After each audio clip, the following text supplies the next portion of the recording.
do you say? Shall we brawl? Ready to go, man. It's the Backyard Brawl preview of Three Guys Before the Game. It's episode number 488. Everything is ramping up for this weekend in Morgantown. West Virginia and the Pitt Panthers for the first time in Morgantown since 2011. First night game since 2018. And we got a ton of stuff to talk about. And, of course, besides the football game, the debut. I told you it was going to happen. I told you it was going to happen. The debut of the Three Guys Before the Game food court. Open Friday and Saturday for your leisure. It's an outdoor... Still not totally done yet. Go ahead. It's an outdoor speakeasy is what it is. Speakeasy? Outdoor speakeasy. Yeah, that's what it is. Yeah, because you got to have the secret password. You got to listen to the podcast here to know that it's there. It's it's like a pop-up as well. You got to know the secret location. It's not a permanent location. It just popped up. It's so like a Harry Potter when they go to get on the... Yes, just like they're getting on the train. Yeah. Go to Gryffindor. Yeah. Yeah. Yeah, just like they're going to Gryffindor. Right through I'm going to tell you what, the food that's going to be there. Oh, really? Well, it's already started to roll in. I'm going to tell you something. Well, we'll talk about that in a second. First, let me tell you all this. The Three Guys Before the Game, 488 episodes in, brought to us by the Burdett Camping Center. They happen to be the only warranty forever RV dealer in all of West Virginia. Visit them at burdettcamping.com. And listen to me very carefully here, because I'm going to drop the first value bomb of this episode right now for you. This is a good one. All right, Luke, cut to me on camera, please. Well, you're the director. You're not so the director. Well, because this is money. Calling the shots. Well, this is money. There is money going back in your pocket here. So from Burdett Camping this week, this is what the deal is. You earn $100 every time a different Mountaineer running back touches the ball. Oh. $100 off. $100 off of parts, sales, and service at Burdett Camping every time a different Mountaineer. So you could go, you go a little C.J. Donaldson, a little Jalen Anderson. Check. A little Justin Johnson. Probably. A little Justin Johnson. You can probably go a little DJ Oliver, a little Jaheim White. See where I'm at right now? What about the Rodney Gallagher? Yeah. We're going Rodney Gallagher too. You throwing Gallagher in? Why They not? specifically said running back. Phil's money. Phil just gave away the whole store. If Gallagher's running, Green, Gallagher. Yeah, what about Green? Nico he's a quarterback. He's a quarterback. We're not pulling that Denard Robinson bull crap that Michigan pulled to break. You just pulled it with a receiver. Gallagher's a receiver. Man, he might listen. If he's running in the backfield, it's a running back. But sometimes quarterback that's a will run pass. from the they call that a backfield. pass too. So if it's a forward pass, it doesn't count as a run. It's a rush. okay. It's a rush. $100 off when a running back gets a carry. Parts, sales, leave and it at that. service. Don't make it. Just say running back. Parts, sales, and service. You just tell them you went through your Three Guys listener, and they'll give you $100 off. So that could go $400 or $500. Check it out at Three Guys. By the way, their semi-annual liquidation sale continues today. We record on Thursday the 14th, Friday the 15th, Saturday the 16th. Semi-annual liquidation sales. All the 22s and the 23s are being liquidated. Visit them at burdettcamping.com. Three Guys also brought to us by Comax Business Systems, keeping West Virginia's business data safe, secure, and efficient for 25 years. So what do? Well, they handle all of your business data, your IT security, even your phone system. Partner with them. They've been in business coming up on 3 decades. Charleston-based, West Virginia, all over. They allow you to focus on your business. Stop worrying about your data and your documents and your phone. Just go comaxwv.com. Three Guys also brought to us by Gomart. Go for good times, you go for Gomart. If you're coming up for the game, guess what? Weekends just got better. Weekends just got better thanks to Gomart. You triple your points on your rewards card on Saturdays. So you when triple you your stop points. in Flatwoods or every Saturday Summersville? this fall, Gomart Rewards members earn triple points on all of their purchases. You get in there, stock up on all your game day essentials, cheer on your favorite squad, and you earn points to save on your gas and your other products. Become a registered Gomart Rewards member. All you got to do is go to the website and take the sign up at gomart.com, or you can download the app, whatever you want to do, but it's triple Saturday points. Like, geez, so why don't you go in there and buy like $100,000 worth of pork rinds, $62 worth of Reese cups. And a water. And also give me 2,000 linear feet of Slim Jim. I think you could go in there. And a Propel. And get yourself a Propel for your electrolytes. Three Guys is also brought to us by Lou Wendell Marine Sales in St. Albans. There's no question this weekend there's going to be someone on a pontoon from Lou Wendell here in the state of West Virginia rolling down the water, listening to the ball game, or watching the ball game for that matter. Lou Wendell Marine Sales in St. Albans. They sell family fun. Visit LouWendellMarineSales.com. They're the same folks that supply the boats to the James Bond movie series. When Bond's on a pontoon, it's from Lou Wendell Marine Sales. They sell the Avalon boats. And also, later on in the program, Spreads on Stats, sponsored by the Conley CPA Group, providing value beyond the numbers. So, and there's value on the numbers this week. That'll be a long one. Settle in. You got a lot of numbers? Got a lot. Got a lot. Good. Settle in. All right.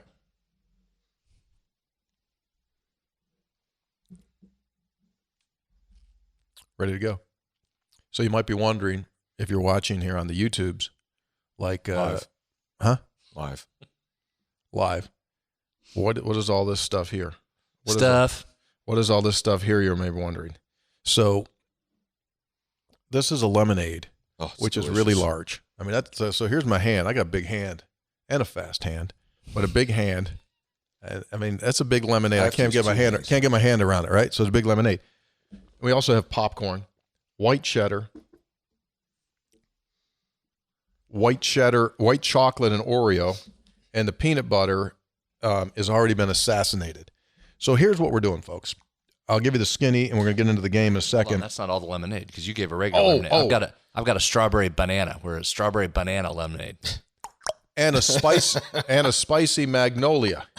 So you want to go, what are you guys talking about? Okay, here's the deal. So the Three Guys Food Court opens up tomorrow afternoon at 3 o'clock, and we'll go to about 8 or 9 o'clock on midnight. No, 8 or 9 o'clock on Friday. It'll reopen Saturday morning at 10 a.m. until, 6, 7 o'clock. Ish. Okay. So here's the lineup. Thanks to Hoppy, we will be selling Kirchhoff Ale. Nice. Kirchhoff Ale, the Chestnut Brew Works folks will be there. You'll be able to talk to, I believe Bill will probably be there, the owner, Bill Rittenauer, who produced Hoppy Kirchhoff Ale. He'll also have some Halleck available, and you can have some there, or we have 4 packs. You get 4 packs to go in the cans. 4 cans. We also have for Friday and Saturday Oliverios. So everyone that knows Italian food, right, knows Oliverios. They have a stealth division. That they don't sell these publicly. Almost like a secret menu. They have a double secret menu of pepperoni rolls that I want to tell you. We tried them this week. Senator and I, whoa. So we'll have plain pepperoni rolls with sliced. We'll have pepperoni and cheese, and then we'll have pepperoni roll with hots. Hots. What's hots? Well, hots. In Clarksburg, Marion County, you just go like, they got hots, hot peppers. Oh. I'm going to tell you something. How hot? No, beautiful. Like perfect. Like not too hot.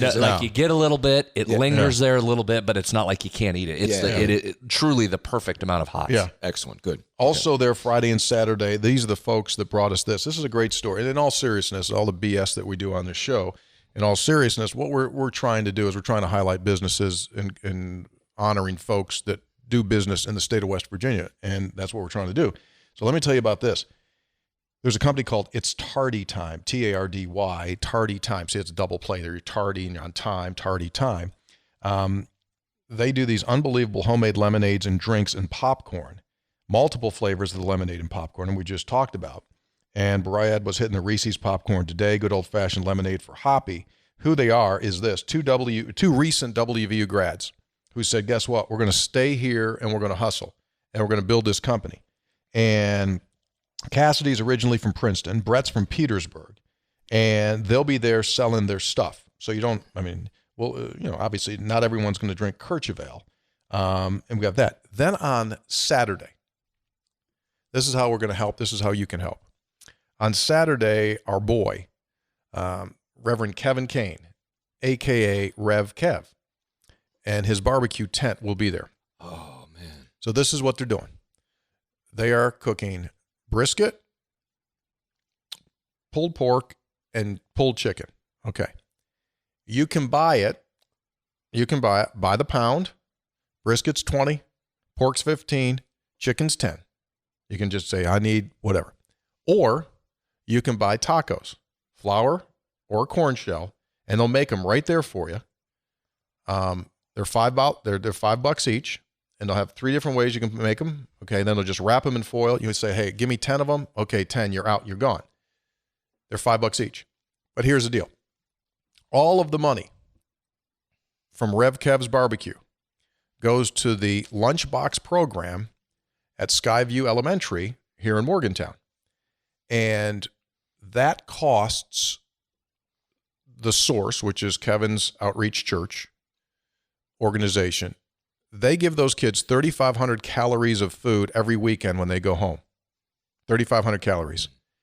It cost them $100,000 a year to do that. They've already raised $60,000 this year. They need another $40,000 before the year is done. This is why they do the food that they do. This is exactly why they. So I gave you the numbers on what it costs. If you want to make a bigger donation, every single penny of that goes to that program for the lunchbox program at Skyview Elementary. So that's kind of stuff we're trying to do. That's great. And the food, I'm just telling you what. Listen, Tony, we've had barbecue in many, many places. His brisket, this is not exaggeration, his brisket is the best brisket I've ever had. I mean, no question. Brad? Pulled pork's pretty good, too. So pulled pork rib. Brisket's excellent. Really? It's great. I mean, just it melts. So Kevin is just there with the barbecue on Saturday. Correct. Friday, all the other stuff is there. All the other stuff Saturday, there. all of it will be there, including Kevin. Yes. So, again, all kidding aside, as you well know, I want good food. I'm a food snob. And if your food sucks, I'll say that food sucks. Don't have any hesitation doing that. Every single thing that's there has passed my, that's really good. Has passed my really good. If it wasn't, we would just go like, nah, we don't want to do that. So that's what we're doing. So we'd love to have you there. Where is it, you might be wondering? Come down University Avenue. You know where Daniel's Men's Store is. Face Daniel's Men's Store. If you're facing the store, to the left, toward the Alumni Center, about 40 yards away from Daniel's. Street? No street. No, it's just right there. A big concrete pad. Big concrete pad. Big 3 guys before the game logo right in the middle of the concrete pad. You'll see logos. It'll be logos. Now, here's the deal, though.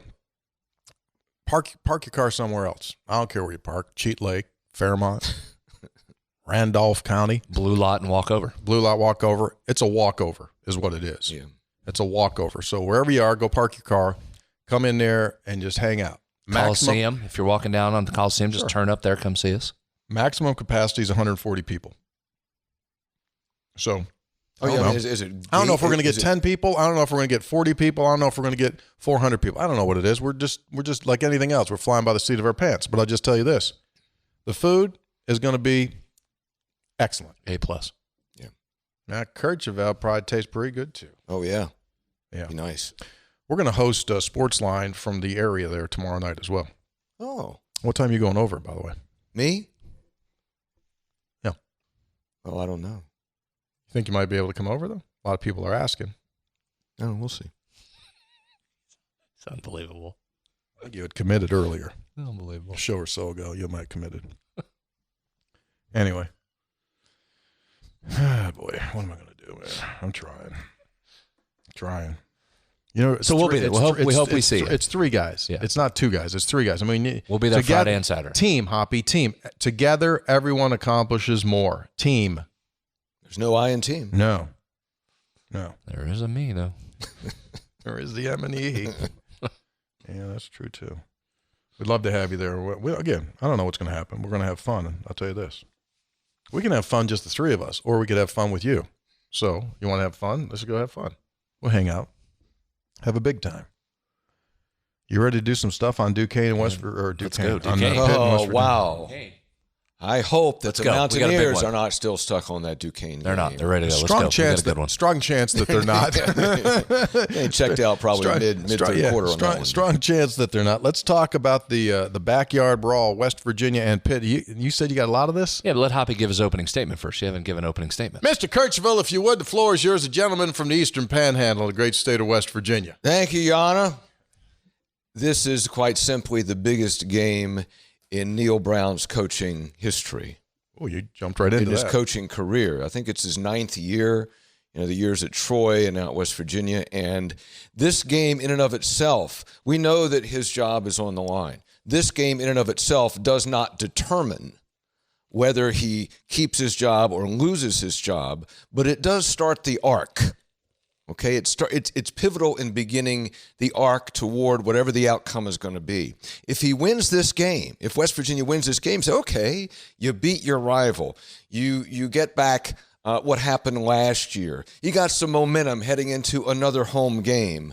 And you're in good shape now. Okay, you're cooking. If you lose this game, now you've got 2 losses already. You still have a tough September. You've lost to your rival, and you probably got to find a way the rest of the season to get 7 wins.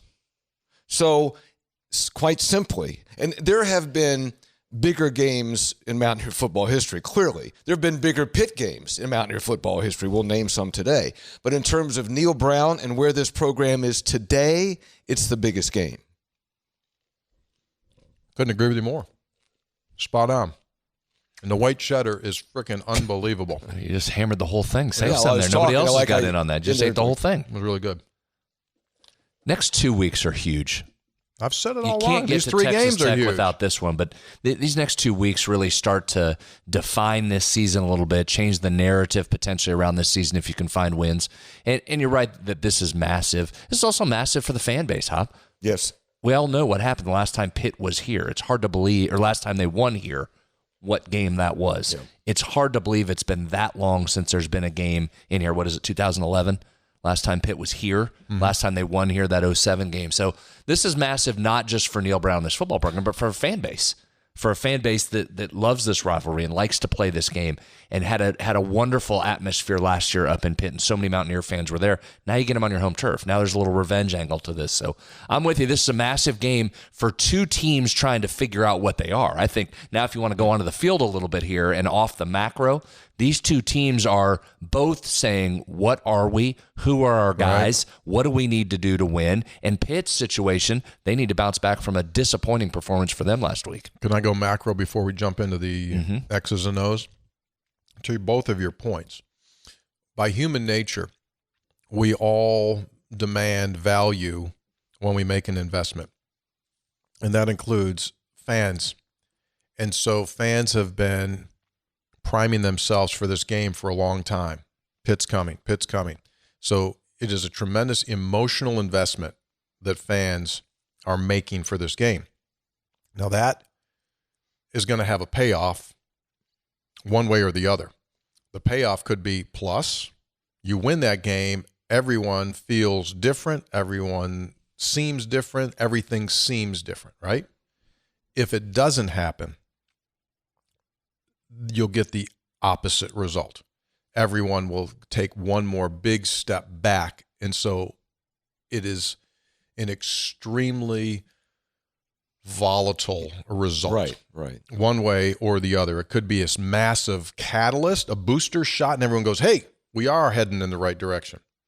Or if not, so that's even going to make it more significant. Yeah? Yeah, because even if you win, yes, it'll be a tremendous amount of momentum, but even if you win, there's still more to prove. But if you lose, it's going to be, for a lot of people, a affirmation that you're headed in the wrong direction. A win says, okay, maybe you are now turning it around. A lose is an affirmation that you're not getting it done. Yeah, you're right. The extremes are never going to change. The absolute most passionate lovers of what's going on will still love.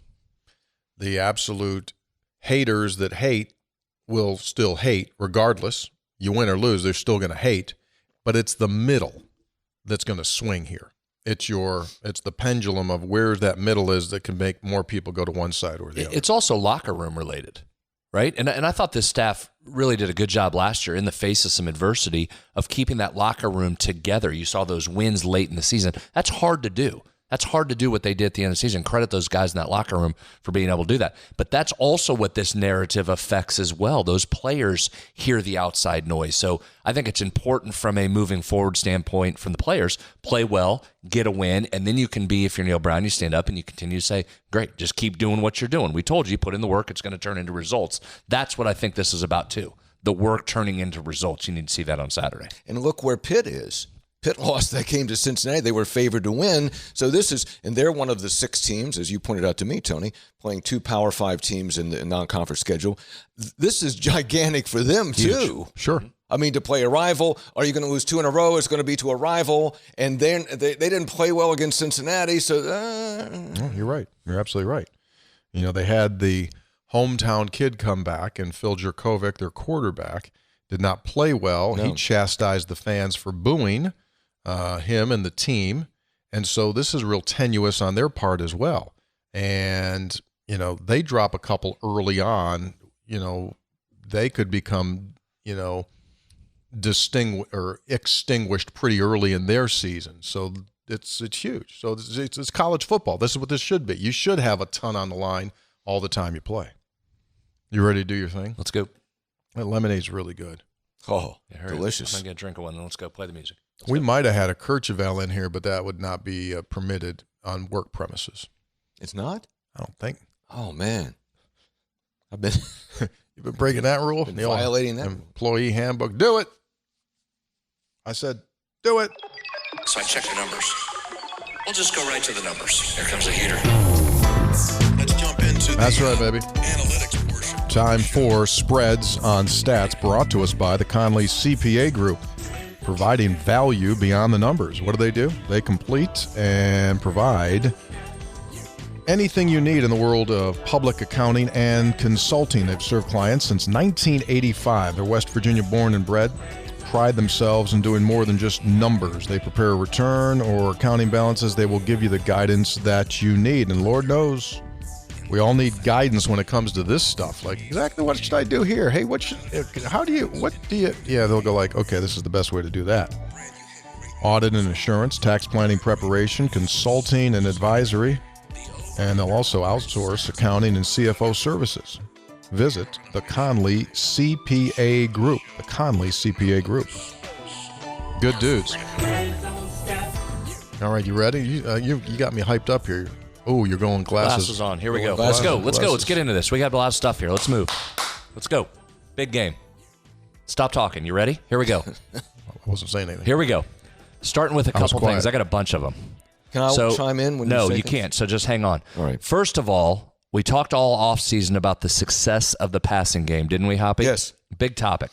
How would Garrett Green do? Who would emerge as playmakers on the outside? Needed some questions answered at the receiver position. Well, it was only 1 week. You got them answered last week, didn't you? Hudson Clement emerges as the star coming out of that game. A couple numbers for you guys I thought you'd be interested in.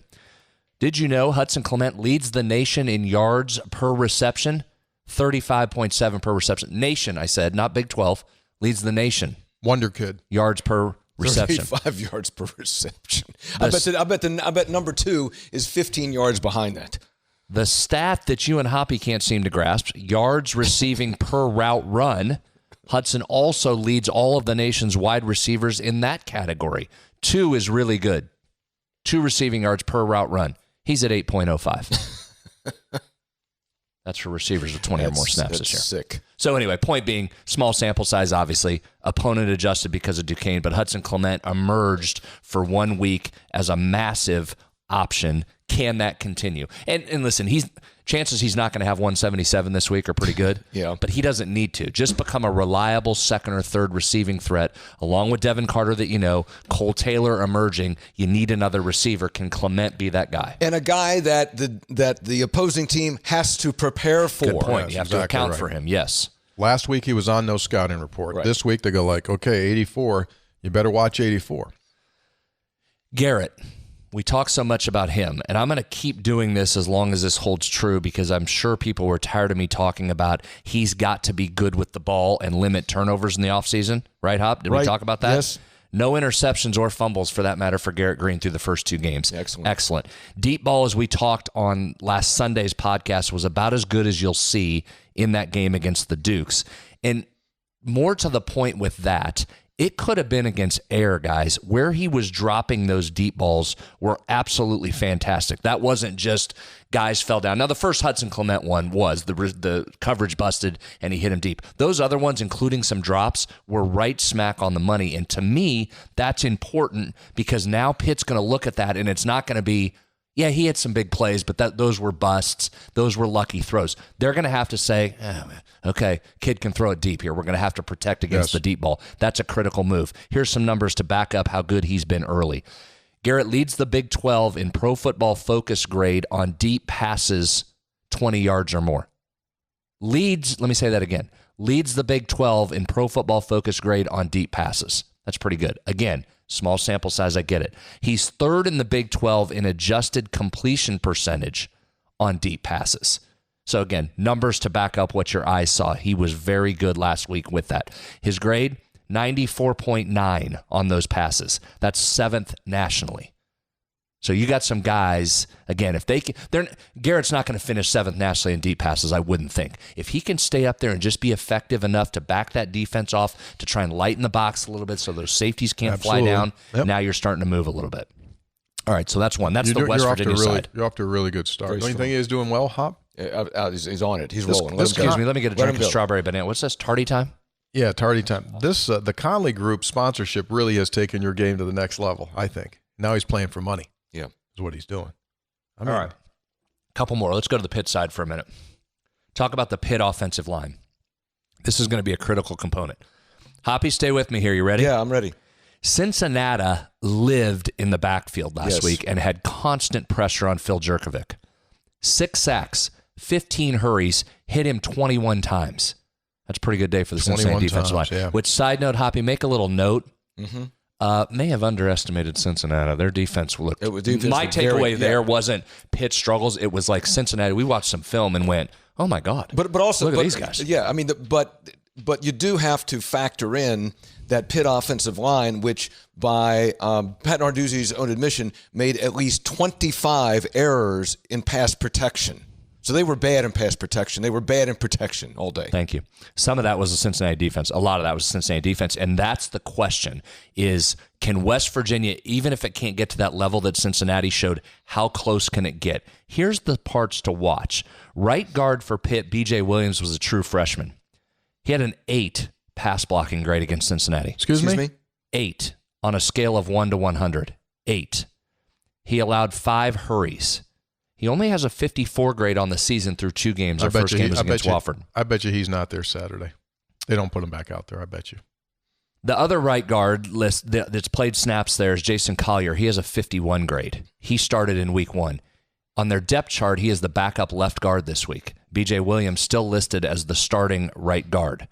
The backup right guard, also a true freshman, along with B.J. Williams. The right tackle is a gentleman by the name of Branson Taylor. He's given up 3 pressures on the season, second only to Williams' pressures. So that left side, if it stays intact, here's the matchup I want you to watch. Sean Martin and Trey Latham. Both of Martin's quarterback hurries this year have come when he's pressured from the left side. Trey Latham, both of his quarterback hurries have come from what side, Hoppy, do you think? From that side. Left side. Mentioned. He has 2 hits on the quarterback from the right side, but his pressures have come from the left. Latham and Martin, when they're lined up on that left side against that right side of that Pitt line, can they get in there and pressure Jurkovic? Keep an eye on that. There's your pressure. Yeah. All right. Now, go to the third area of this Pitt offense that I think is the most important. Pitt was really out of character the other night against Cincinnati. Threw it a lot, Hoppy. Yeah, 32 times. Some of that was because they were behind, but as we talked with Chris Peak from Panther Lair on Sportsline this week, if you go back and look at their first 16 plays, they threw it a lot. Mm-hmm. That's not the identity of Narduzzi, right, of Frank Cignetti, and that's not what Jurkovic wants to do too. In fact, not only do they want to run it, They want to utilize play action. So they not only need to run the ball, they need to have success running the ball so you can put play action in and help Jerkovic when he throws it. He really struggled last week, as you guys mentioned. 10 completed passes in the game. 10. Now, go back to this play action for a second. You ready for this, guys? Mm-hmm. Yeah, we're all ears. In 3 of the last 4 seasons, Jerkovic's completion percentage has been higher on play action than regular passing plays. In 3 of the last 4 years, his average depth of target has been more off of play action plays than regular plays. Over the last 3 full seasons and first 2 games this season, 46% of his touchdown passes have come off play action. But how about this gap? From 2020 to 2022, 61% of his touchdown passes off play action. Only 1 out of 4 have been this year. And here's the number to watch. And the reason I'm setting this one up, I can't imagine Pitt doesn't come out and try and absolutely pound the ball. If you can stop their run, that is going to foul them up completely, I think. There's no way those Pitt coaches sat there and watched that film and watched the beating they took last week to Cincinnati and said, yeah, we're good. We're going to go throw it again. We're going to throw it a bunch. They're going to get back to what they do. Darnduzzi said in his Monday press conference that both he and Cignetti had already talked and they conferred, and they basically said, and to paraphrase, like, what in the hell were we doing? Yeah. So they're bummed out about it. So you're absolutely right. They're going to come in here, and it's just going to be ground. So, but if you can't run it, then the play action becomes ineffective. Here's some numbers for you for Jerkovic off play action. In 2020, 33% of his dropbacks came off with play action involved. In 2021, 43% of his dropbacks involved play action. In 2022, 31% of his dropbacks. You getting the picture there? Yes. They love dropbacks. A lot of those were with Frank Cignetti Jr. as the offensive coordinator. This year so far, just 13.8% of his dropbacks have involved play action. It's coming on Saturday. The running game is coming. Play action is coming off of that. How does West Virginia handle it? Can they get anywhere near the pressure that Cincinnati did? If you did and you make Jerkovic try and beat you, it's kind of like the Penn State theory. Exactly what West Virginia did there, right? Those running backs aren't going to beat us. The quarterback's going to have to show he can. He did. I think you do the same thing here. Shut down this run, limit play action, and say to Jerkovic, go ahead. If you can beat us, go ahead and try. Do you think he can? No, I think if you put the game in his hands, that's advantage West Virginia. Now, maybe I come in here Sunday and I have to say, well, I was wrong. He threw for 300, because the other equation that we won't get into here, but it's part of the bigger picture, what do West Virginia's defensive backs look like? Does Marcus Floyd being back help that? Do the adjustments that Neil Brown said they have that they didn't show against Duquesne, does that matter? So West Virginia's defensive backs are a huge question mark. If I was looking at it from the Pitt side, Tony, and you asked me that same question, I'd say, well, yeah, Jerkovic's shown he can make some throws, and that West Virginia defensive backfield hasn't shown it's ready yet. But if I'm West Virginia, I make Jerkovic show he can win. I'm not going to let them run on us. Go ahead. Can I add to you? You can jump in. Those are my three main categories. I think you've really brought it. You've reached midseason form in only game 3. You should be commended. I think those are great stats, and I think they reinforce just what Pitt is thinking. Like, what are we doing? Why aren't we doing what we do? And that is play action, try to get the running game going, and then throw downfield. Because that's not what they did. They had only 83 yards rushing against Cincinnati. Cincinnati had one guy, Mountaineer, that ran for 150 yards. Yeah, so they didn't get that going. Here's a couple other stats. Let me give you this, Tony. Oh, Hoppy's coming now. Wait a second. I'll give you a baby stinger. Since you're not fully spreads on stats, I'll give you a little baby one. Hang on a second. Go ahead. Thank you. We know Jerkovic struggled, and some of it was him, but a lot of it was that offensive line, the inability to run, things like that. He targeted Bub Means. Go ahead, say it. 11 times. Mm-hmm. How many catches did he have? 0. 0 catches. 11 targets, 0 catches. Running back situation. They have a good running back in Rodney Hammond. Rodney Hammond's a Doak Walker nominee. You know how many times he's carried the ball? 11 times. So it was either Frank Cignetti Jr. or Arduzzi was asked, do you want to get more carries to Hammond? And before the question was finished, he said, yes. So you look for number 6. Mm-hmm. Look for number 6 to try to get him greased up because he hadn't had carries. 6, 4, and 24. Those are the 3 dudes. Okay. Sibo Flemister, Daniel Carter, and Rodney Hammond. Those will be the 3 dudes. And also it's interesting that how much Narduzzi and Cignetti, this week talked about their mistakes, talked about how they're just that every play, and Tony, we've heard this from coaches forever and heard this from West Virginia coaches a lot. Every game, every play, there's just a guy or two that's in the wrong place, okay, or going the wrong way or doing the wrong thing. And Pitt was absolutely eviscerated by that in the Cincinnati game. A lot of detailed mistakes by their team in that game. Now, do they clean it up, Brad, in week 3? I would think they'll play better because, they're in essence, their week 1 to week 2 is now. Scrub the Wofford game. That's an exhibition just like West Virginia's was last week. So, I would think they'll be better. I think the philosophical part comes into play, though, with this Pitt thing, though, is remember last year's game, they started out doing what Cignetti and Narduzzi want to do. They were huddling. They were huddling up and running the ball right up the middle at West Virginia, and it wasn't going anywhere. Their success came when they finally said, hey, those defensive backs are having trouble. Why don't we let Keaton Slovis throw it? And that's when they started moving the ball, and then that opened the run a little bit, right, and they had some success. So I think their challenge is they're sitting there saying, we got to run it, we got to run it, we got to run it. They want to run it. You go back and look at Pitt's play shifts. It was almost 2-1 throw the ball when Kenny Pickett was there for like 3 years. And last year it flipped, and they were a run-heavy team. They ran it more than they threw it. That's what they want to do. There's no secret to that. That's what Frank Cignetti Jr. has been. That's what Narduzzi wants to do, run it, play defense. But the scout, when you look at West Virginia, is going to say what? Well, they did a pretty good job against Penn State up front. They did a pretty good job against us up front last year. The way we beat them is in that defensive backfield. We got to challenge those defensive backs and see if they've gotten any better. So you're putting them in conflict right away in saying to them, the way to beat West Virginia so far appears to be to throw the ball, but they don't want to. Yeah. In week 1, much was said about the noise at Penn State and dealing with that noise, and could it impact West Virginia? Well, it didn't. West Virginia had one procedure call the entire night, did not get any delay of games. So you have an offensive line that's coming off a shaky performance from Pitt. You've got guys, as Brad said, very youthful at certain spots. We're talking about true freshmen, which is almost unheard of in major college football to be playing true freshmen. You would think and you would hope from a Mountaineer perspective that the crowd sound in the stadium could throw those guys off. I mean, if they're lacking confidence to begin with, and the place gets hopping loud, and they're trying to change a play, you could absolutely have an impact, a missed assignment, a missed call from your offensive line is how you're going to block something. And West Virginia will use a lot of pre-snap movement as well on its defensive front, and that'll be a significant part of the game.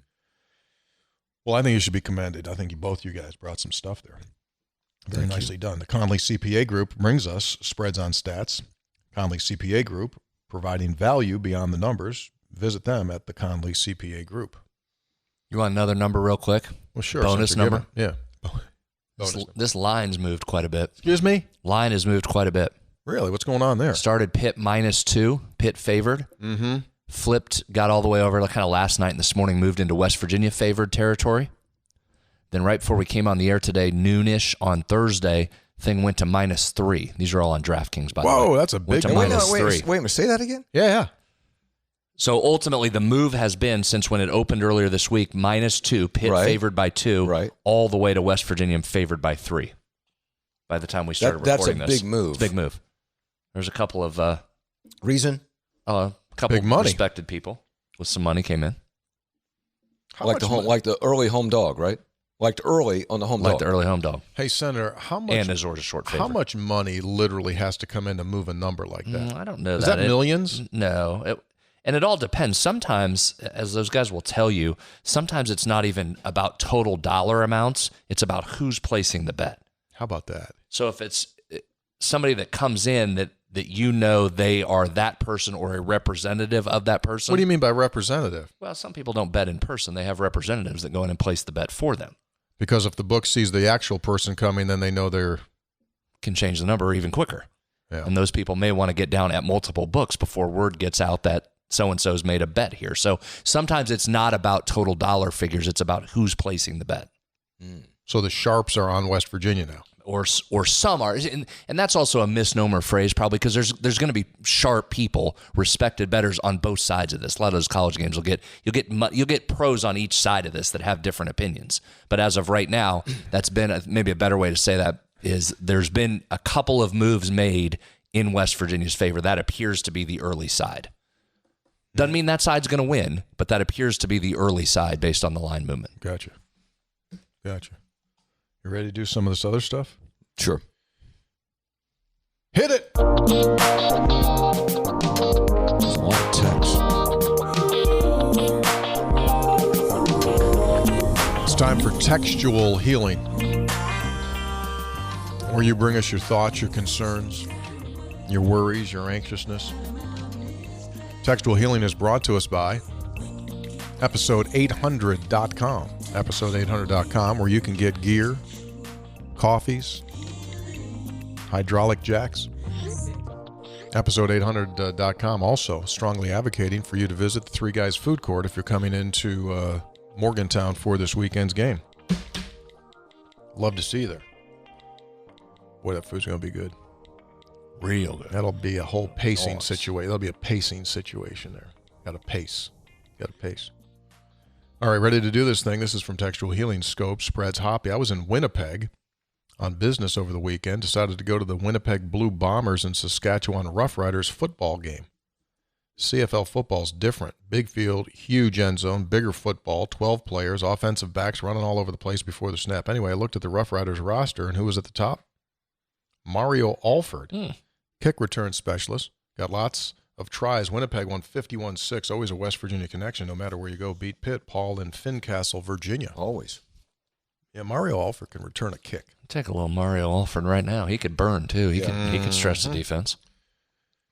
Memory serves me correct. State champion high school track in Alabama. I'll double check. Pretty sure. Hey, Tony Brett Hoppy. My dad and I enjoyed our conversation with you at Daniels last week, and on our way to Happy Valley, Brad, the CPAs were glad that Tony was nowhere to be found. I mentioned that I was hoping my 7-year-old son Jackson would be able to make the trip for the Duquesne game. Well, my wife and I were crazy enough to bring him along for his first of many trips to Mountaineer Field. He was a trooper, and he made it through the weather delay. There they are. And understandably, awesome. He was asleep for the singing of Country Roads. Definitely one of the coolest days of my life. Let's get another one this weekend. Congratulations. That's terrific. Remember, I talked about that, and that was Trey from Elkview. He and his dad were on their way to Penn State. Yeah. They stopped in Daniels to get a couple things hoppy and then continued on up. Absolutely. That's awesome. That is great awesome. memory right Thanks, there. Thanks, Trey.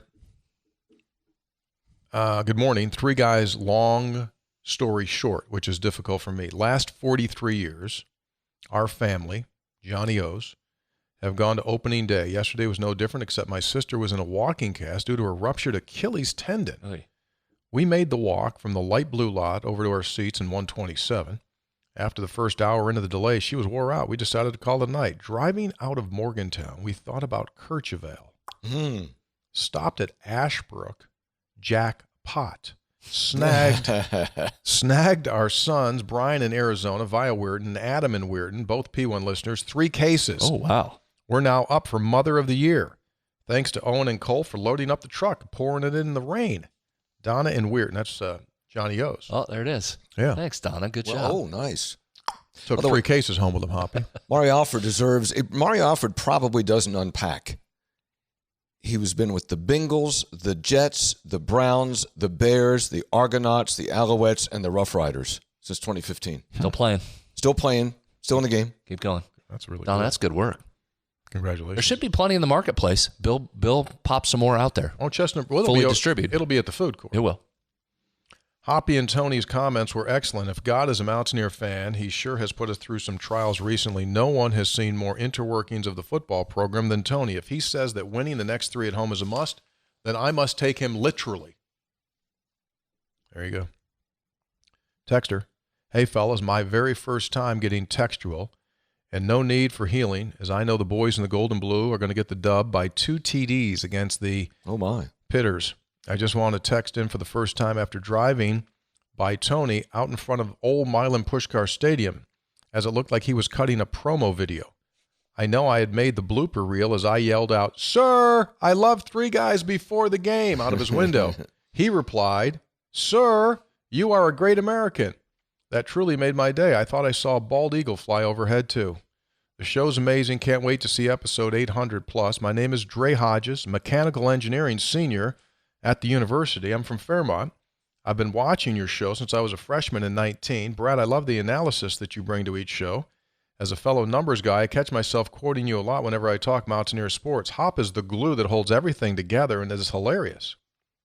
I've attached a picture of me at 2 years old on top of my dad's shoulders at a WVU versus Wisconsin game.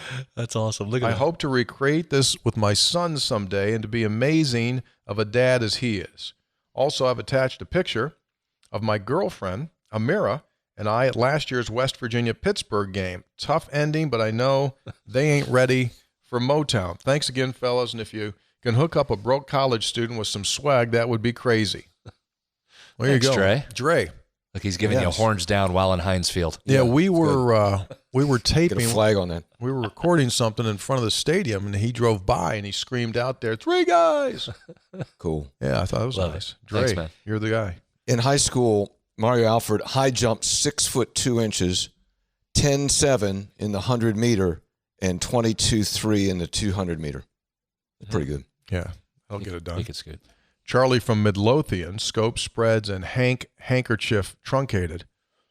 Here's a picture of my coin pouch from my days at DuPont in our minority vendor purchasing program in the 80s. Obviously, it's still in use. He did send one. We lost the picture. Anyway, usually scope reads one text and then proceeds to the next one. Brad, since you've been introducing Tony and Hoppy to new statistical categories, YPRR, I've got one for you to consider. I call it CATS, comments after text. During last Thursday's show, my 2 texts, Josh Eilert interview and the color mauve, generated a lot of comments after being read by Scopes. There were several on Sunday's podcast that did the same, always looking for continuous improvement. There you go, Charlie from Midlothian. He did send a picture of one of those plastic coin change things.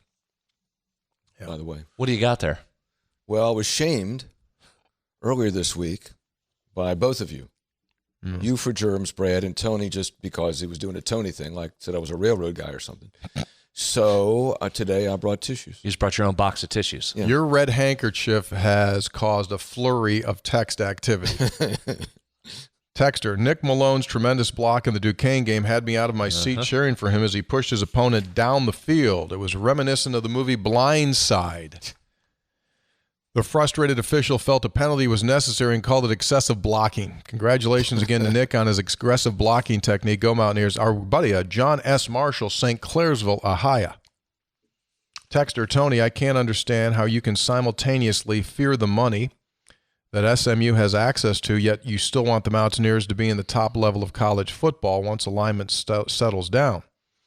Unfortunately, the Mountaineers face recruiting and financial challenges that the top 25 programs don't have to deal with. It's not fair, but it's a reality.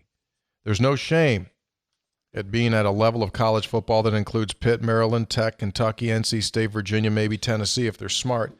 It's just not feasible to expect a program with West Virginia's budget to compete with the insanity that is Georgia, Auburn, Texas, Texas A&M, Ohio State, LSU. I don't ever want to see the Mountaineers be a tomato can for everyone else just so the university can earn a little extra money. That's what would happen if they are at the top level. Just my opinion as a lifelong fan. Signed, J.D., Southern Coalfields. A couple things, J.D. You said, I can't understand how you can simultaneously fear the money that SMU has access to. I don't fear that money. I don't fear that money at all. Here's the deal, man. Regardless of what's happening, think about what you're just saying and what you're writing. Nothing has changed. It's always been Alabama, Georgia, Auburn, Texas, Texas A&M, Ohio State, and LSU. West Virginia's never been with them. It didn't suddenly change where those schools have ascended financially. It's always been the same. Now it's just the same with a different spin on it that it's legal. So it hasn't changed. It hasn't changed. It's the same thing. I don't want to be there with Virginia right now. I'll tell you that. Oh. So I get you, but I don't fear SMU's money. The point I was making was just how crazy this thing is. Jeff from Lumberport, first-time texter. I'm listening to episode 483, and the hanky comes out. I'm under 40 until December, and I carry a hanky with me every day. It belonged to my grandpa who passed at 13, and my aunt gave it to me. I only use it to wipe sweat when I have to. That's what he used them for, and he was a hard-working man retired from the gas company. I don't like to do that because it belonged to him, and mostly I carry it to have a piece of him with me. I want to keep it as long as I possibly can. I will most definitely purchase a Three Guys hanky. Please let me know when they are available. P.S. If it's a picture of Hoppy wiping sweat, now that would be hilarious. See? So we're going to get a picture of you going like this on the handkerchief. Well, two things. One, should I go back to the hanky then? Well, yes. If you're comfortable using it, well, yes. We're not going to try to shame you into Kleenex. And second of all... No, you need to use the Kleenex. If you're wiping your brow like that gentleman, that's one thing. You can't use it for your nose and then put it back in. That has to be disposed of. Yeah, that is really stupid. Okay. If you want to use it for sweat purposes, all for that. Whatever you got to do. The nose part of it needs to be disposed of. Okay. What's up? Key point is that... because Kleenex is pretty readily available now. There's no shortage. It's not hard to get. Key point is that in my job, I don't really sweat. I don't really work hard. So there's not really a need to wipe my brow. What's that thing in front of your headphones? Oh, this. Yeah, what is it? What do you got there? A Three Guys candle? Three Guys candle. Holy cow. What are they going to come up with next? Three Guys candle. Can you imagine that? How's it smell? Are those available? Yeah. Episode800.com. You can buy a candle. You'll get them, yeah. It's a good smell because it's not overpowering. Yeah. And, and Yankee candles, I mean, all due respect. The Yankee candles. Yankee candles are pretty strong. That's just pleasant. Nice and mild, yeah. That's made by Tommy Jaworski, a Morgantown kid, and his wife Alex. She's from Marion County. Of course. Awesome. Yeah.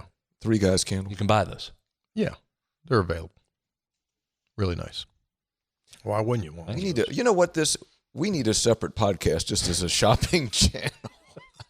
Now, Brad, this is nice. You know what? This would be a nice gift for like an aunt or a relative. I'm going to say again. Or just a friend. You stop by a neighbor and say, look, I brought you this candle. But here's the deal, dude.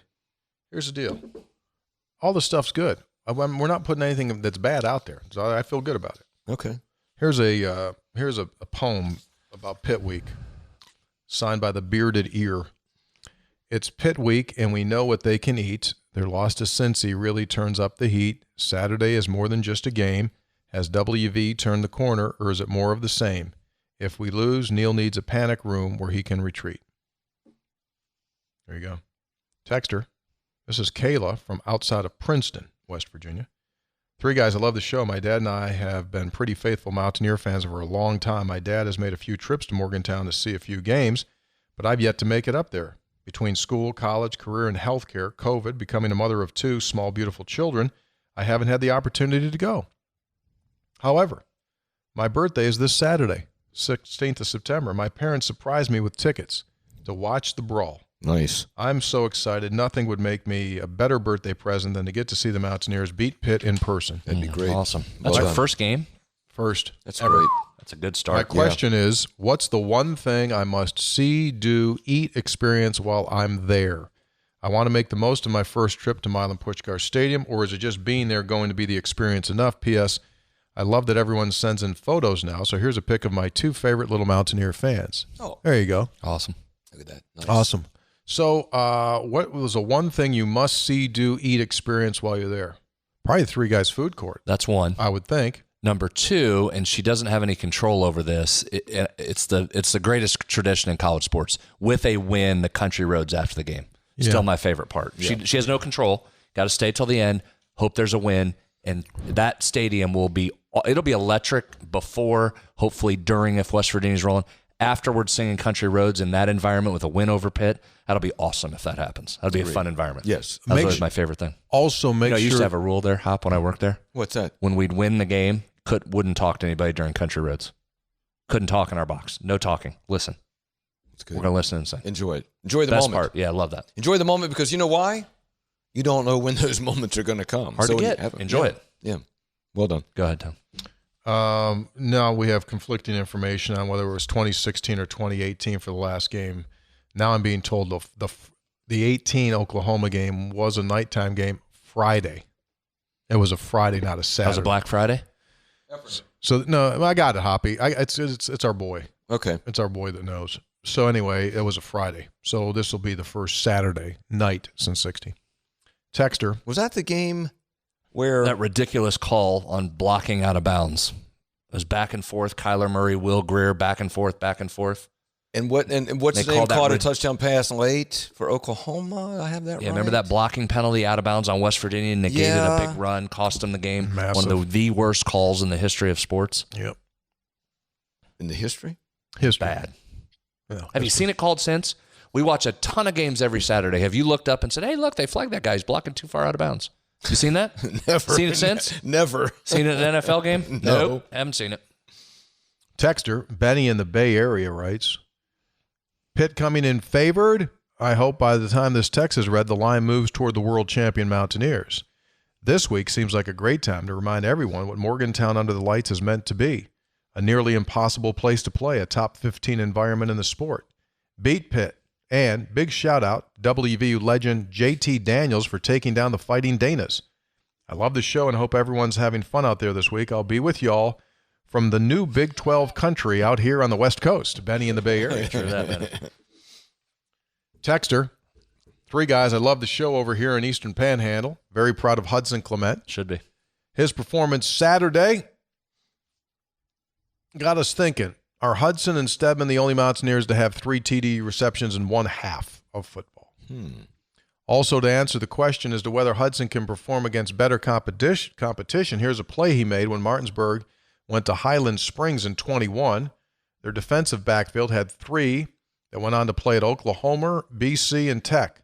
Hudson beats the coverage, catches a deep ball by his younger brother, wins a foot race to the goal line. Give me the over on half TD receptions versus the Panthers. Thank you, not Martin in Martinsburg. Good one. Martin, the video that you sent, the quality was yucky. Sorry, didn't transfer well, but thank you very much.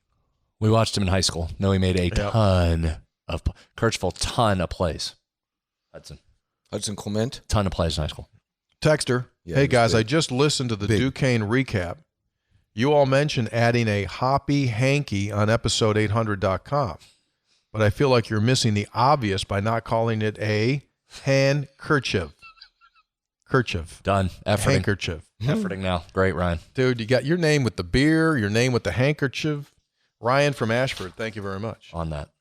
Seriously, on that. On that? Last show we had... I'm sure people like to blow their nose on my face. Judged by some of the text you get. Last show we showed you those guys in the lot that had that stump of wood with the nails coming out of it. Yes. Guy says, stump is a tailgating game best played by adults who want to enjoy a beverage. Each player has a nail that's been hammered into the stump to allow the nail to have firm bite. The player taking their turn will flip the hammer end over end and then catch it while swinging in a fluid motion at an opposing player's nail. If he hits the nail, the opposing player takes a drink. When the nail's hammered all the way down to where the fingernail cannot fit under the head of the nail, then the person that finished the nail belongs to the must finish the drink of their choice. Elimination game. Last player standing wins. That seems very fraught with risk. Drinking, hammering, nails, fingers. High risk, high reward. Evan and I was all bummed out about... Be safe, everyone out there playing stump. Be safe. Evan and I was all bumped out about the difference in lag time when you're watching ESPN Plus, and he says it makes him lose his mind. He says, could it be the issue is less ESPN and more substandard internet? People should bang on Frontier or the governor's door to improve internet options. Well, Hoppy, that's right up your category. Texter Scopes. No control. I'm sure you've seen this by now, but just announced Sean McDonough will be in the broadcast booth Saturday in Morgantown, West Virginia, for the Backyard Brawl. Read this, please, in chorus in your world-class McDonough cadence impersonation. I love the show. I talked to him yesterday for about 45 minutes. Yeah. And Tony? Look forward to seeing you, Tony. Get together and have a cup of coffee. He's coming in. He's the best. Yeah. The only thing more awesome was if he'd be walking into the set right now. He's not here yet. He was thinking about coming down tonight or coming out tomorrow morning. One of the two. He's going to be getting together. He did say, mate, right? Wasn't he your sweet mate? Yes. Yes, he was. If whatever you want, I'm open. You want to do lunch? I'd like to do that or something afterward. So by all means, we'll do something. That's big. Yeah. Texter, Hey, three guys. Tony, Morgan is the name of the gentleman who established the first settlement in what is now West Virginia. Cool Spring Farm, which is located in Berkeley County. Morgan's great-great-great-grandson, who has the same name, is a licensed psychologist in West Virginia. You all do a great job. Signed by Dr. Jeff. Love WVU in Charleston. So that goes all the way back. Andrew from Danville, West Virginia. P1 listener, but I'm a first-time texter. In regards to your comment about rednecks and bandanas, you were close. The red bandanas around the neck came from the Battle of Blair Mountain between the miners and the West Virginia State Police. The battle was because the coal company was treating their employers like slaves. Employees like slaves. What? You said employers and treating their workers employees like slaves. They used the red bandana so everyone knew whose side they were on. And the term redneck was coined. So redneck started in the southern coal fields of West Virginia. P.S. With all due respect, oh, here comes a heater.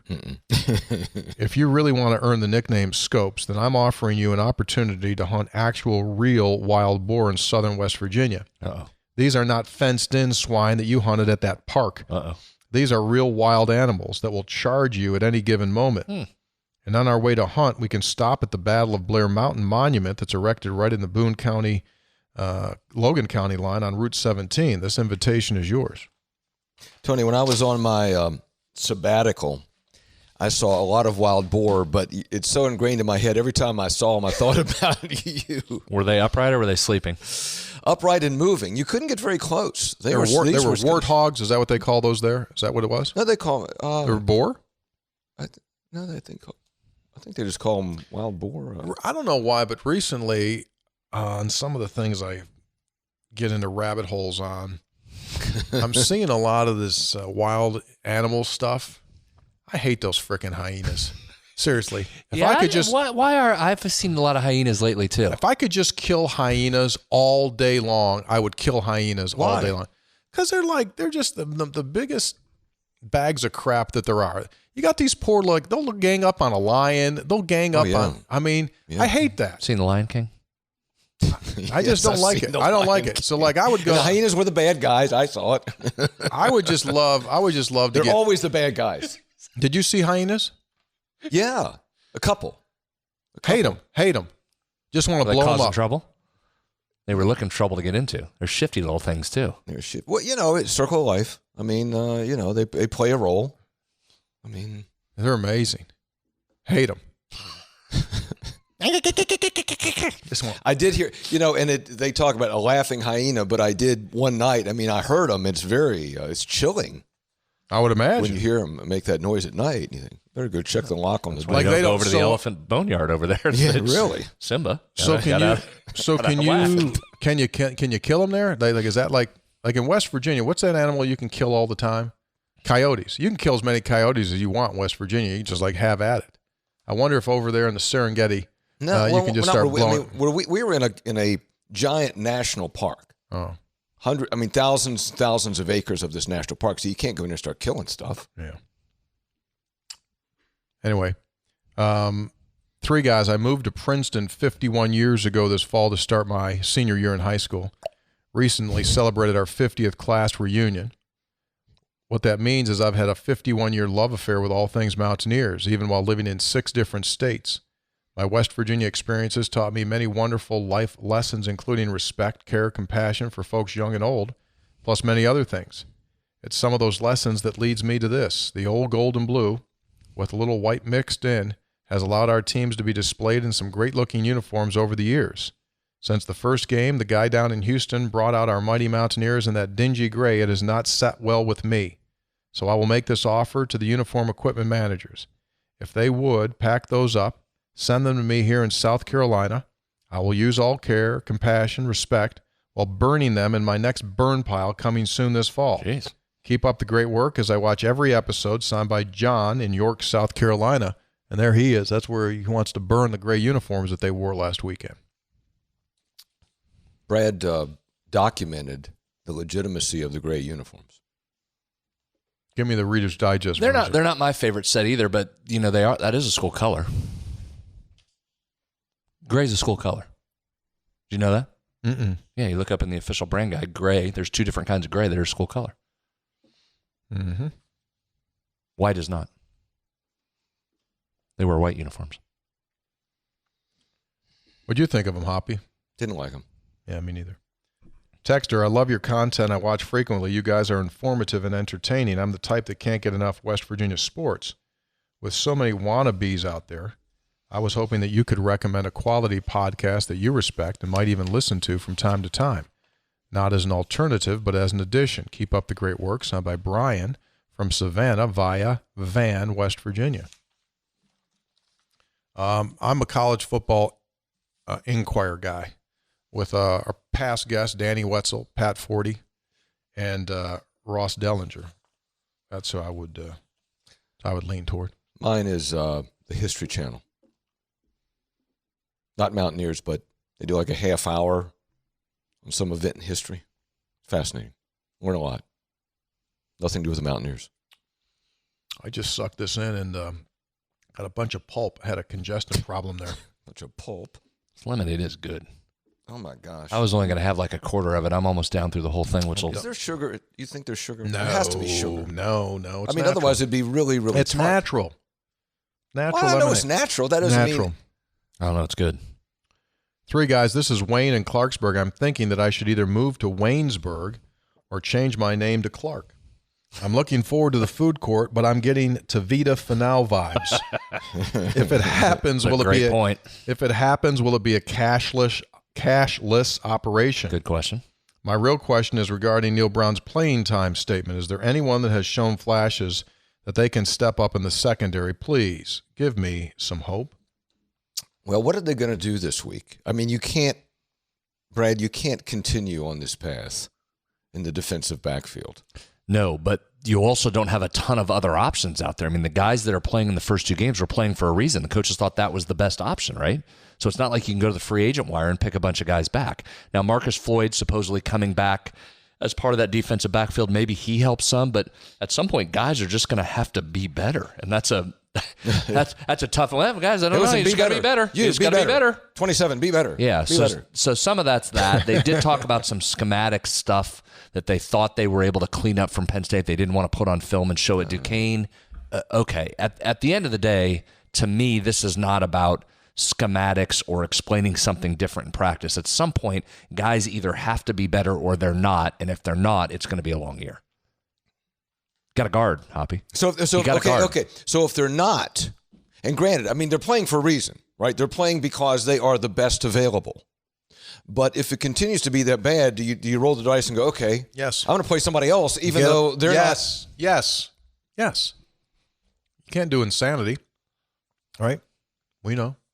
If the same thing keeps happening over and over and over again, you expect a different result. It's not going to happen. That's why pressure is so important this weekend, because what helps out coverage a lot when it's the same guys. Get to the quarterback. You saw that last week. Now, I thought Cincinnati's defensive backs were very good. If you watch the back end of that Cincy defense, those Pitt guys were not running open. There was nobody available to throw to, even if Jerkovic had all day. But the fact that he was getting hit that much and somebody in his face, you've got to get to that point. You've got to bring it, and you've got to beat those guys up front and get in his face. Just have to. Hello, it's been a while since I've texted. I'm getting married in Morgantown in October. I need help. I want to have pepperoni rolls for our guests in their welcome bags when they check into the hotel.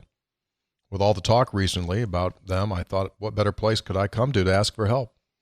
Who has the best pepperoni rolls, preferably with cheese, in or around town? I thank you for the help. Well, I mean, we're partial to what we're selling this weekend. I think the Oliverio pepperoni rolls, if you go to them in advance, they'll package those for you and have those. And again, how many did he have in that box? 9. We had 9 of them. Ate them all? Ate them all. Had 9 of them. The hots went first. Would have eaten 9 hots had they been there.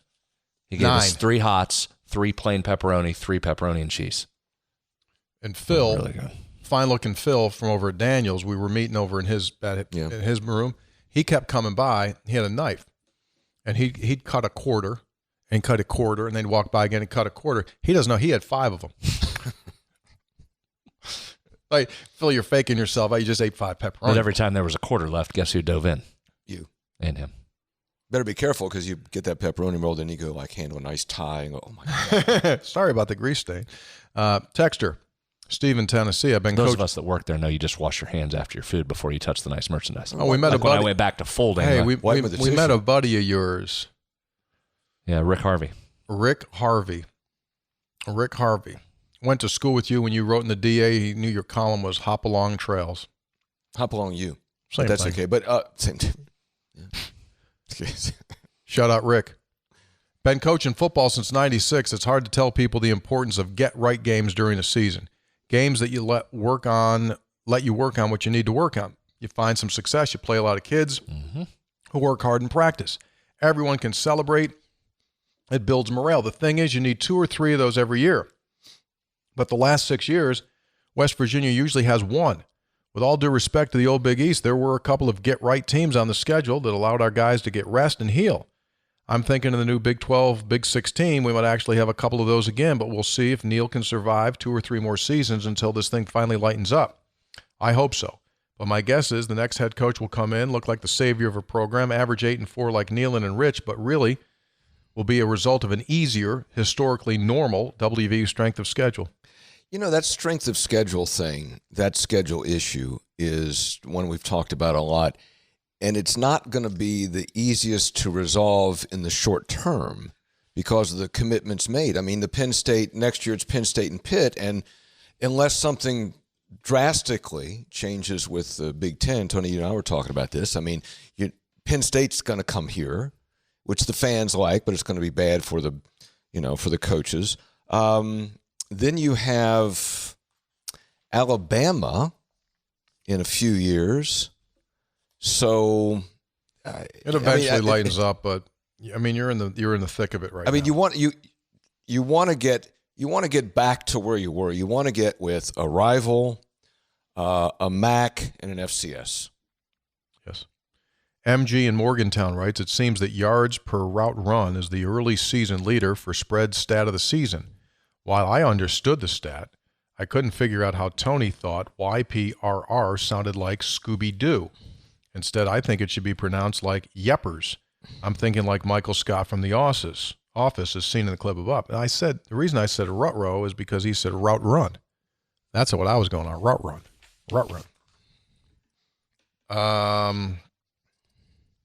Texter, I think Neil's a good coach. I'd hate to see him fired, but the issue remains talent. We've got less talent than other teams. What talent do we have? Transfers for the money. Please tell me if I'm wrong. Our problem is a lack of money. We need more money to obtain talent. To me, Country Roads Trust, the most essential entity concerning West Virginia. We've got facilities, we've got coaches, we're in a good conference. Country Roads Trust is the key. My question is, what are we doing to acquire funds? I see they're making a beer, but obviously we need more than that. Are they investing the money they receive? To me, they need to expand as soon as possible. There needs to be a Country Roads Trust realty company. You buy up houses in Morgantown, you rent them to the students. Country Roads Construction, you build some luxury apartments for the players specifically. There should be a Country Roads storage unit, easy money.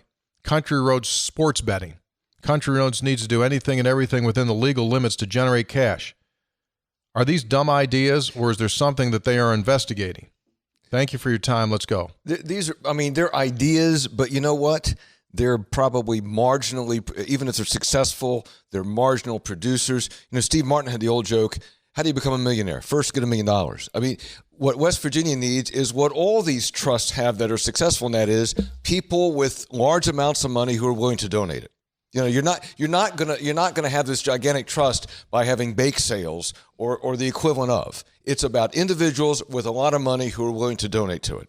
Yeah, I said that on Sunday. I went through my whole speech about retention in players and how that ties into the trust. If that's going to be the entity charged with raising the money that keeps players, then yeah, that's got to get up significantly, because you've got to be in a position when you need to keep somebody or you need to go get somebody, you've got to have the ability to do it. So yeah, moving forward, that to me is as important of an entity as the coaching is going to be. It just simply is, and there's no way to say that it's not. So that's a group that, yeah, I think there would, if I'm from a fan perspective, I'd love to know what's going on over there, how much money's available, and that's not stuff they're going to tell you. But it's also part of why we've talked about eventually, I just can't imagine schools with hundreds of millions of dollars in budgets, individual schools, like to have an outside entity in charge of what they're able to do when it's procuring their players. That just say that out loud again. That the model that is set up, and that's not just here, that's across the country. That model seems like it's an unsustainable one moving forward. Does any entity want someone else to be in charge of their most important asset? It's really bizarre to me that this is the path college athletics has chosen to go down. So that's why I keep saying, I've said it for a couple of years now, who knows if it comes to fruition or when. At some point, the schools have to take that back in. Well, and that's got to be a part of the fundraising where you raise for facilities. Because here's the thing. Look at the job WVU has done as an entity in raising money over the last 20 or 30 years. It's massive how much that's gone up. And that's thanks to the people in the state that have been willing to donate that money. But it's gone to certain things. This is just now the new line item. Player payment is a new line item that needs to be raised for. So, yeah, that's a massively important entity moving forward. A reminder, Burdette Camping Center will give $100 off for every Mountaineer running back that gets a carry against Pitt on Saturday. That'll get you parts, sales, and service. So if it's 4, it's 400 bills. This is 5, it's 500 bills. Parts, sales, and service liquidation sale at Burdette continues on all their models, 2022s and 2023s, through Saturday. Three Guys also brought to us by Comax Business Systems, keeping West Virginia's business data safe, secure, efficient for 25 years. By GoMart, go for good times, go for GoMart. Lou Wendell Marine Sales in St. Albans, they sell family fun. Visit LouWendellMarineSales.com. Hey, Three Guys, what's the over-under that Sweet Caroline gets played in the stadium on Saturday? I know it will be on repeat throughout the Blue Lot. Is the password work for Three Guys Speakeasy? Is it this weekend? Is it Eat Blank Pitt? Signed by Caleb on the Gorge in Fayetteville. Stephen Eleanor, longtime texter, first-time listener. I understand you guys are unflappable, but who have you crossed paths with professionally that has left you starstruck? Maybe a childhood hero, someone you always admired in your line of work. For Hoppy, I'm sure it was when he moderated the 1960 Nixon-Kennedy presidential debate. Steve had a couple of funnies in there, didn't he?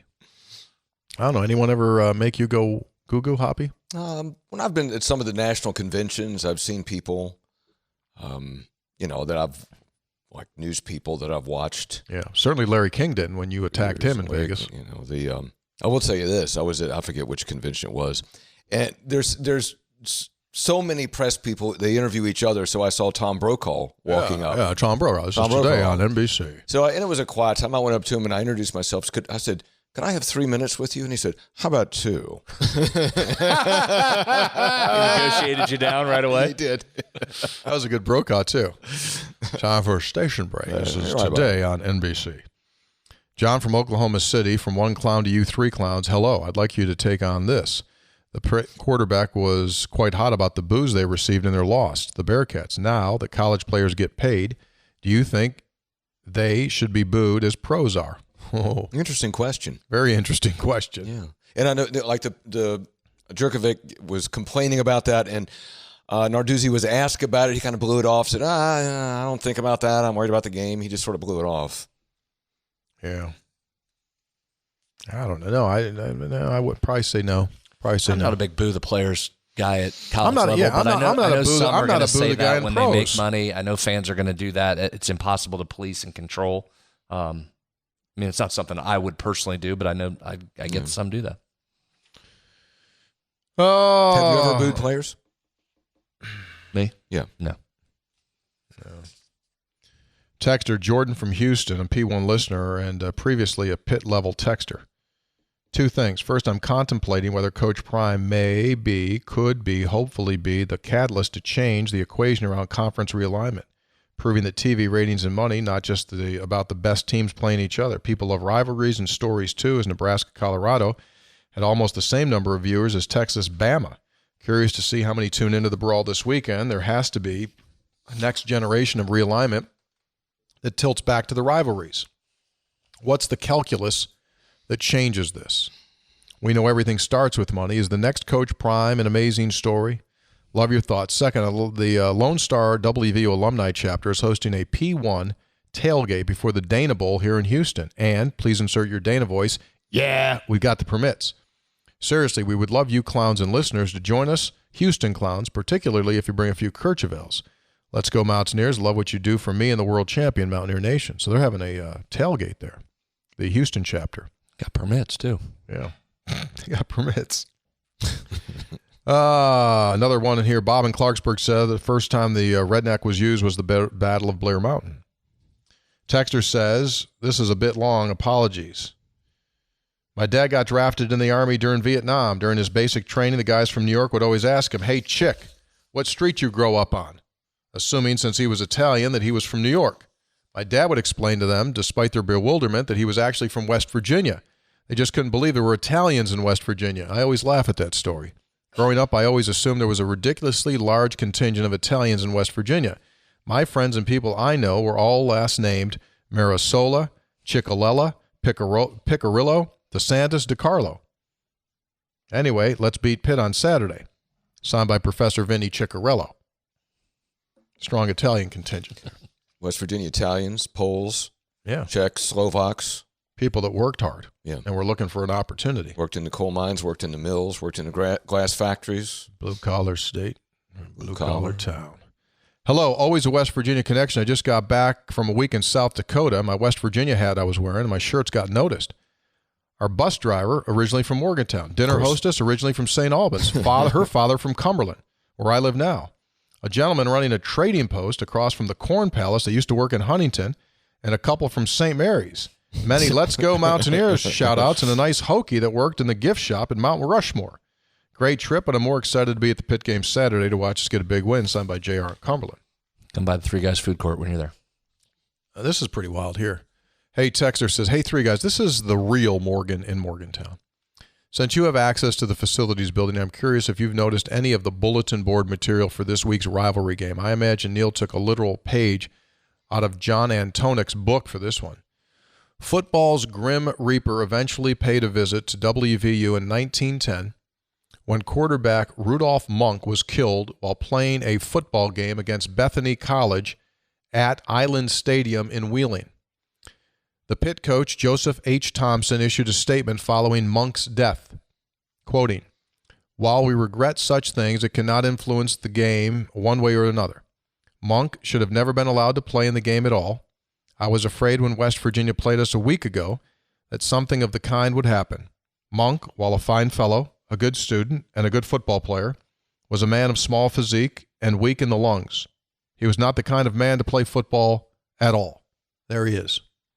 That gentleman passed away, quarterback for the Mountaineers, playing against Pitt in 1910. And there was the Wheeling Register illustration of what happened. Look at that scary skeleton face on the tackler. And the texter says, now, tell the boys to go out this week and win one for old Rudy Monk. I think, Tony, the first West Virginia Pitt game was in Wheeling. I have that right? Western College of Pennsylvania and WVU in Wheeling, maybe 18... Yeah, whatever. 135 years ago, something. Yeah. Okay, we'll check that. Okay. Texter, hello, friends, said in my best Jim Nance voice. I thought I had become weary of hearing all of the armchair quarterbacks share their views on how the Mountaineers should be coached until y'all started talking about the plastic squeeze open change purses. The fact that I knew exactly what you were referring to reminded me that I'm getting older. Maybe the pontification of armchair quarterbacks isn't so bad after all. Here's some of the info on the Appalachian origin of rednecks in the Blair Mountain Mine War. Thanks for being awesome and entertaining. Then he gave us a whole link there to deal. Signed by, this is Kim, not from Kimball, but from Morgantown by way of Montcalm in Mercer County. And that, yeah, we've kind of talked about that. By the summer of 1921, the Redneck Army was outraged over the years of brutality and lawless exploitation, and so the miners picked up their Winchesters and gathered at Marmette that summer morning, and from there began marching on Logan and Mingo counties, the last two non-union counties in West Virginia. It was in Wheeling. 1895, West Virginia won 8-0. The next time they played was in Fairmont. They didn't play in Morgantown until 1900. Texter, I wanted to reach out because maybe you saw or maybe you didn't know, but our old friend Sean McDonough is doing the TV broadcast Saturday. Can we get him on Sportsline or Three Guys for a quick Tony, it's Sean segment?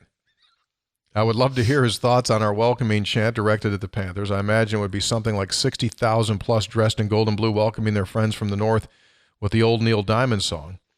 They hope their own Neil can have some magic of his own tonight. Oh, that would be good. I could hear Sean saying that. Yeah. 60,000 plus dressed in gold and blue welcoming their friends from the north with the old Neil Diamond song. They hope their own Neil can have some magic of his own tonight in Morgantown. Yeah, that would be. Yeah, that would work. Yeah. I'm sure he will say this version of the song is much different than the one he hears in Boston when the Red Sox use it. Nevertheless, I digress. Ears by 90 on Saturday, Brandon and Raleigh. Hey, how do the Red Sox use it? They play it during the game.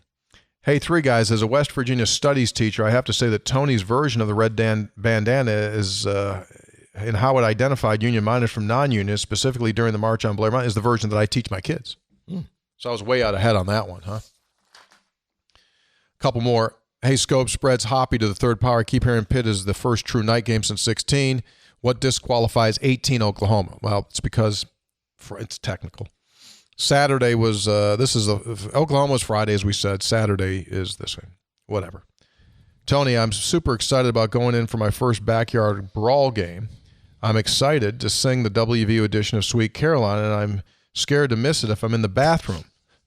Since they are sponsors, does Gomart have any deals on adult diapers? Signed by Not Brian and Berkeley Spring. I believe. I think they may have them there. If not, when you fill up with gas, they got those little blue Kleenexes, towels that you pull out there.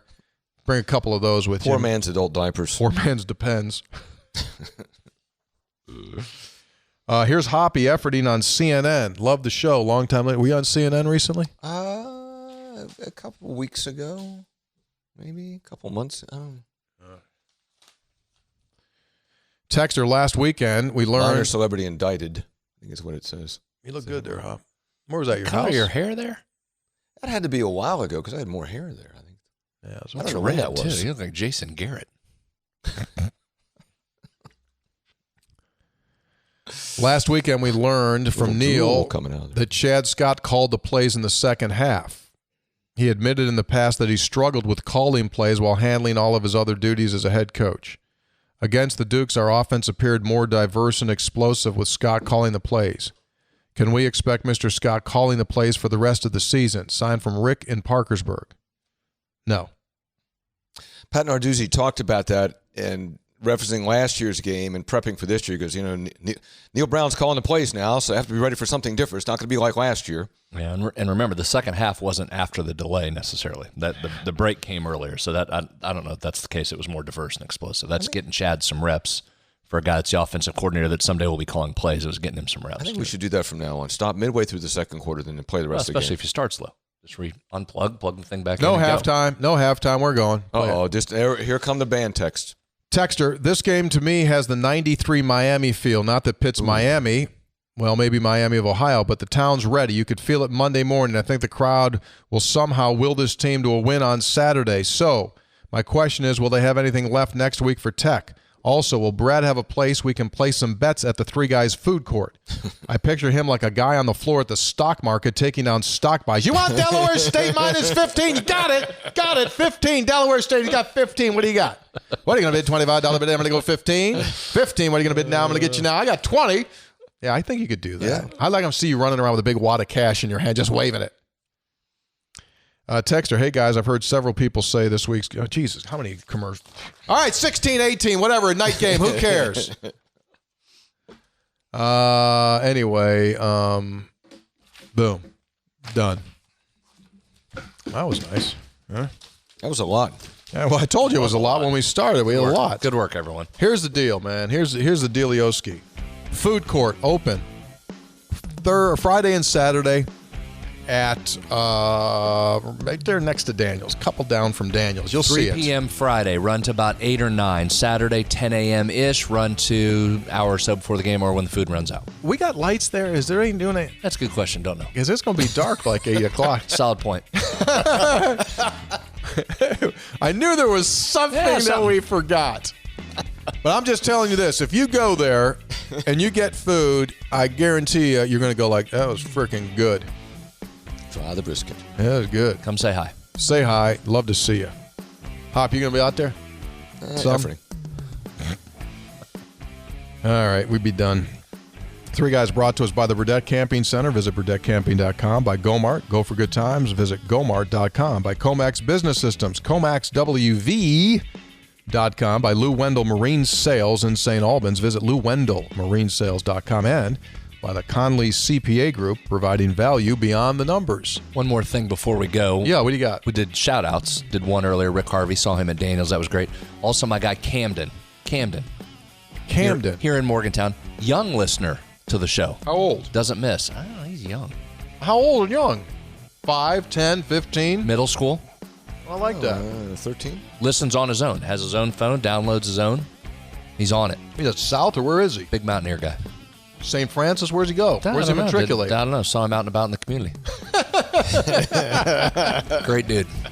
Love Camden. Thank you, Camden. Be good, everyone. Have fun. We'll see you again next week.